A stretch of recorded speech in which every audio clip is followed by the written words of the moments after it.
Hey guys, Ryan here for Bender Wins. Hope everyone's doing well today. Here with your daily free picks. All right, guys. So I'll get into the picks in a second, guys. Before I do, we'll talk about yesterday really quickly. So we had the over in the Detroit and Golden State game, over 226. They played three pretty lackluster quarters and then blew up for a bunch of points in the fourth quarter. But ultimately, we fell a little bit short. We had Denver and Sacramento over 226. Pretty easy winner in that one. We were cashing tickets halfway through the fourth quarter, beginning of the fourth quarter, pretty much. The other one that we had, I'm sure everyone wants to hear me talk about, Central Michigan and Eastern Michigan. All right, guys, so looked like an easy winner. First half, easy under in the first half. Looked like we were going to cruise to victory in this one. And then with 5 minutes to go, something interesting happened. They ended up scoring 32 points in 5 minutes. Now, if you take that pace, 32 points in 5 minutes, you multiply it out, guys, that gives you a total of about 250 points in a college basketball game. Obviously, that pace is not sustainable. But the thing that struck me as being unusual in this game is a couple things. One, you see that kind of thing in college. You do. I'm going to admit it right off the bat. You see that thing in college. You see that kind of thing in college, guys. But you normally see that when there's close games. Not like a 25, 30-point difference. That's typically not the kind of game you see that back and forth, fouling each other. Look, we end up losing that game by 1 point. There's a technical foul in the game. That cost us. But what really it boils down to, look, at the very end of this game, guys, we got the win pretty much. Inbound passer, 13 seconds ago, the game's over. You know he's going to run it out. So, well, there's a little bit more than 13, I think 15 seconds or whatever. You know he's going to run it out. Game's pretty much over. So I'm thinking, wow, despite all the scoring and all of that, we survived and we got it. To my dismay, and I'm sure many of you guys as well, he sprints down the court and puts a layup in. Covers it by one. So, tough beat, whatever, it is what it is. I don't know if you can read too much into it. It's unusual, but, that's college basketball for it. College basketball is the epitome of unusual. So we end up taking a loss there. It was unfortunate. Masterclass, guys, we end up going 3-0 in Masterclass. We had Sacramento +2. That line eventually moved to +1. Mississippi and Alabama under. We had South Florida, Memphis under. And the nice thing, even though, and I apologize, guys, that we took a loss on free picks going 1-2, 4-2 overall for the day. It just happened that the picks I gave out in Masterclass went 3-0. I always try to have a positive spin on any day. I try to look at it and, have a positive spin. I will say, though, look, at the end of the day, guys, we beat every single closing line. Okay, so if you're going to score yourself, it's hard some days, you have a losing day. Score yourself against how you do against the closing line, guys. And that's ultimately the determining factor of if you're going to find value. How would I score myself? A couple days ago, we had that New England Buffalo game under. I took under 46. Final closing line, under 47. How many points were scored in that game? 47. That's going to be a loss for me. And I mean, we lost, but also I'm constantly scoring myself against how I do on the closing lines. And that's so important, guys. Because at the end of the day, you have to make sure you're finding good value out there. And today we found good value, and overall it paid off 4-2. It didn't pay off in the free picks, but I think very, very easily this could have been a 5-1 day. Golden State hits a few basketballs, could have been a 6-0 day. Okay, I mean, coulda, shoulda, woulda. There's no point in going back over that, but the positive I take out of today, other than going 4-2, is that beat the closing lines. And that's so important, okay?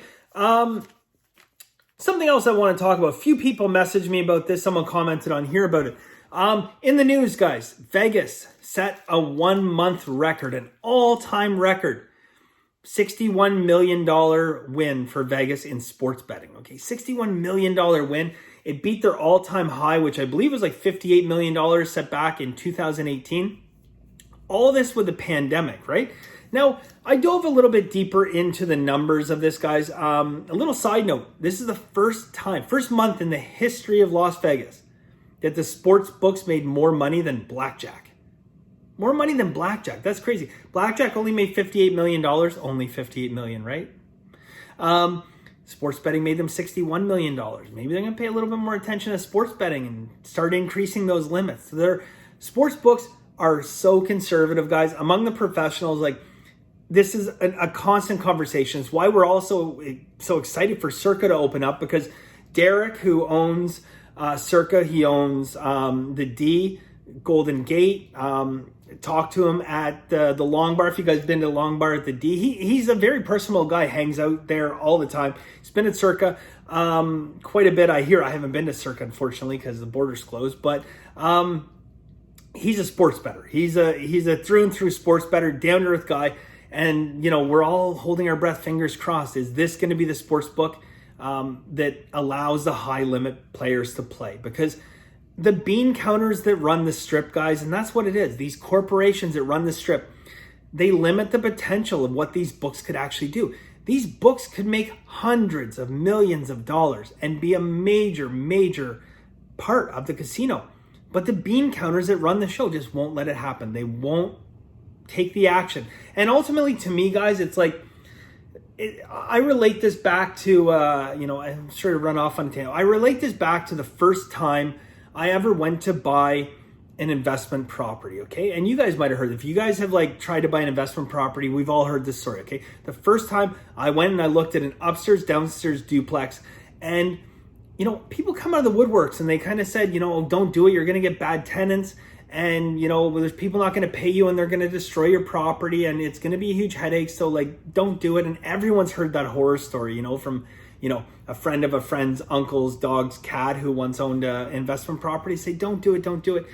And at the end of the day, I'm thinking, okay, well, the reality is, yeah, fine. You know what? So someone bangs up one of my houses, they don't pay me rent, so I'm out a couple $1,000s. Meanwhile, I sell that investment property a few years later, make a couple $100,000. So I relate this to sports books, guys, in the sense that the sports books are so bloody worried about a sharp coming in and beating them for a few dollars that they keep their limits so bloody low that they can't make money off the public coming in. That's there's a lot of rich people out there. I don't know if you guys been to Vegas lately and seen some of the money being thrown around on the tables. There's a lot of people with a lot of money. And I'll tell you guys, for every sharp that walks through those doors, there's 100 squares with a lot of money that'll dump it in the casino, but the casinos aren't giving them the chance. The way the casinos look at it is the same way I think people look at rental properties. They're so afraid of getting burned for a few $1,000s on a game that they refuse to take that chance. And because of it, it's costing them millions. So anyways, guys, back to it. Back to the record month for Vegas, guys. They made $61 million on $600 million wagered, okay? So that's over a 10% hold, a 10% hold. Now, we can think about this for a second. We can say, we know that there's a 5% house edge on straight bets, right? A little bit less, actually. A little bit less when you factor in, some of the other things and promotions, et cetera, et cetera. So when you take that into account, guys, how does Vegas end up making over a 10% hold? And that's very simple. First off, guys, admittedly, there was a few big public games that didn't come in. Few major primetime public games that went in Vegas's favor. And people try to tell me there's no trap lines. Yeah, right. The second thing, guys, what could increase their hold? Parlays, guys.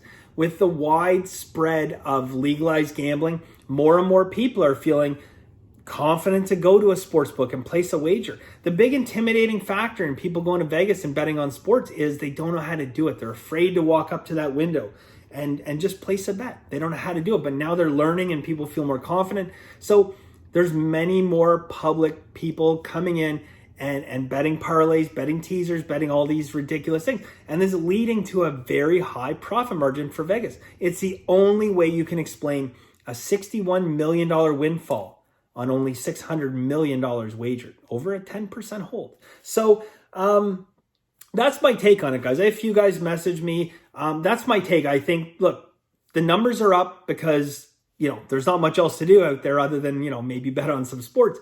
The second factor is more people are confident that they can actually go to a window and place a bet.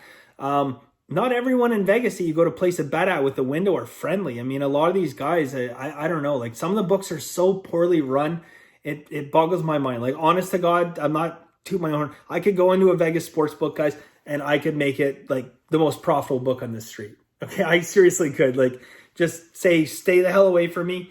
Don't talk to me about limits, and let me train these, like, you know, the clerks. Because half the clerks, like, you know, you walk up and you say, you know, oh, I want to bet, you know, VMI, or I want to bet. They say, what's the game number, right? And people are like, they're like deer in headlights. They feel intimidated and they don't go back. So at the end of the day, guys, the second factor why the books had such a good month, people are feeling more confident that they can go and they can actually place the bets. But really, to me, the big factor in this, guys, is there's a lot more public money coming in, and that's parlays, and that's long shot, you know, future bets, and it's teasers that are teasing terrible numbers on bad sports. So that's my take on it, guys. So anyways, it is what it is. If you guys haven't fast forwarded, thank you for listening to that. All right, so I have nothing for you guys in college in college football. You guys are like, I listen to that and you got nothing. I have nothing in NBA. I have nothing in college football. I have 5 total plays today, guys. All of them in college basketball. Let me rephrase that. I have 4 college basketball plays, and I have a soccer play, guys. Here's the breakdown. I'm going to give away 3 college basketball plays for you guys, 1 college basketball in Masterclass, and I have a nice soccer play in Masterclass as well. So again, if you guys are interested in Masterclass, benderwins.com, $99 a month, tearing it up. So keep that in mind if you're interested, okay? I do want to address something very, very quickly, guys. This is important if you're betting on college football, so don't fast forward this part. I had someone message me, and this kind of made me go almost cross-eyed for a second. I'm not calling you out. I know you're probably watching. I'm not calling you out on this, so don't take this the wrong way. I'm not naming names. I'm just saying this is something you're going to want to have to pay attention to. What do I tell you guys? College football, what are you always looking for? Weather, right? Always looking for the weather, okay? So get the message. Oklahoma, guys, Florida. Weather, fantastic. 18-mile-an-hour wind. We love that for unders, right? 80% chance of rain. We love that. Except for one thing. It's at AT&T Stadium. It has a retractable roof. Not much chance of wind or rain getting in when there's a retractable roof. Now, most college games, obviously, guys, are played, outdoors, okay? It's not like NFL. They're played outdoors, so I totally get that. Honest mistake. But please, guys, it's so important. If you're betting or you're making leans based on weather, please make sure that the game is being played outdoors. I've taken some gambles sometimes in baseball where, you know, it's kind of borderline weather and, you know, sometimes paid off, sometimes it hasn't. And I've done that in, you know, games where there is retractable roofs. And, you know, sometimes I've won that gamble, sometimes I've lost. But, you know, I occasionally take it. But in a game this clear where we know that roof is going to be closed, 18-mile-an-hour wind, 80% chance of rain, that roof's closed, okay? So you have to take that into account, all right? So anyways, guys, let me get on to it today. This is going to be a longer video. I apologize for the rambling. I know some of you guys like it. Others are just like, fast forward, but whatever. Okay, guys, first off, VMI and Samford, guys. VMI, Samford. We are going over 155.5, okay? VMI, Samford, over 155.5. Second game, guys, Arkansas. We're going to take Arkansas -3. Shop around, guys. There's still 2.5 out there. Unfortunately, there was a steam move at 2.5. It has bumped that line up at most books to 3, but there's still a few books that are -2.5. But I'll put my number in at -3. And finally, guys, Penn State and Indiana. Penn State, Indiana. We are going over 140. Over 140. So again, guys, couple overs today. A little bit contrarian to what we normally put out here, but over 140. Now, I will say this, guys. I did get 139.5 when it opened. Most books are at 140. There's still a few 139.5s out there, but there's also a couple 141s. Pinnacle has bumped this line up to 141. They did get hit with some steam. They moved on their own up to 141. Most books, though, guys, you can get over 140. There's still a few 139, so you can see that line is all over the place. But I do like the number at 140, okay? So, if you can't find 139.5, don't worry about that, guys. I like 140, okay? So that's pretty much it, guys. Just the 3 plays there. I couldn't find value in the NBA. Nothing really jumped out at me in terms of college. And I love bowl games, and I feel like, I don't know. I feel I'm missing out a little bit of FOMO, because normally I got lots of plays on the bowl games, and it seems this year I just haven't had that much in the bowl games. The lines have been pretty good. I'm not going to lie. So, yeah, we just have to skip them, because again, guys, that's part of being a professional. Okay. You got these big bowl games. Everyone's excited for the bowl games. I totally get that. I'm excited for bowl games too. I like watching them regardless whether I have money or not. But at the end of the day, guys, the professionals are not betting for the sake of betting. Okay. We're betting for value. We're betting for profit. We're betting to make a living. So, just trying to find action on the games, guys, not the way to go. If you want to throw a $5, $10 bet and that's your entertainment for the night, I totally get that, guys. But look, you're betting thousands of dollars. You're trying to make a living. You can't do it. All right. So that's it for today, guys. Thank you guys very much. Again, I have 2 more plays. I got a soccer play going, and I have another nice college basketball game in Masterclass. So if you guys are interested, benderwins.com, $99 a month, $3 a day. That's it. All right, guys. So thank you very much. And as always, guys, have a very lucky day.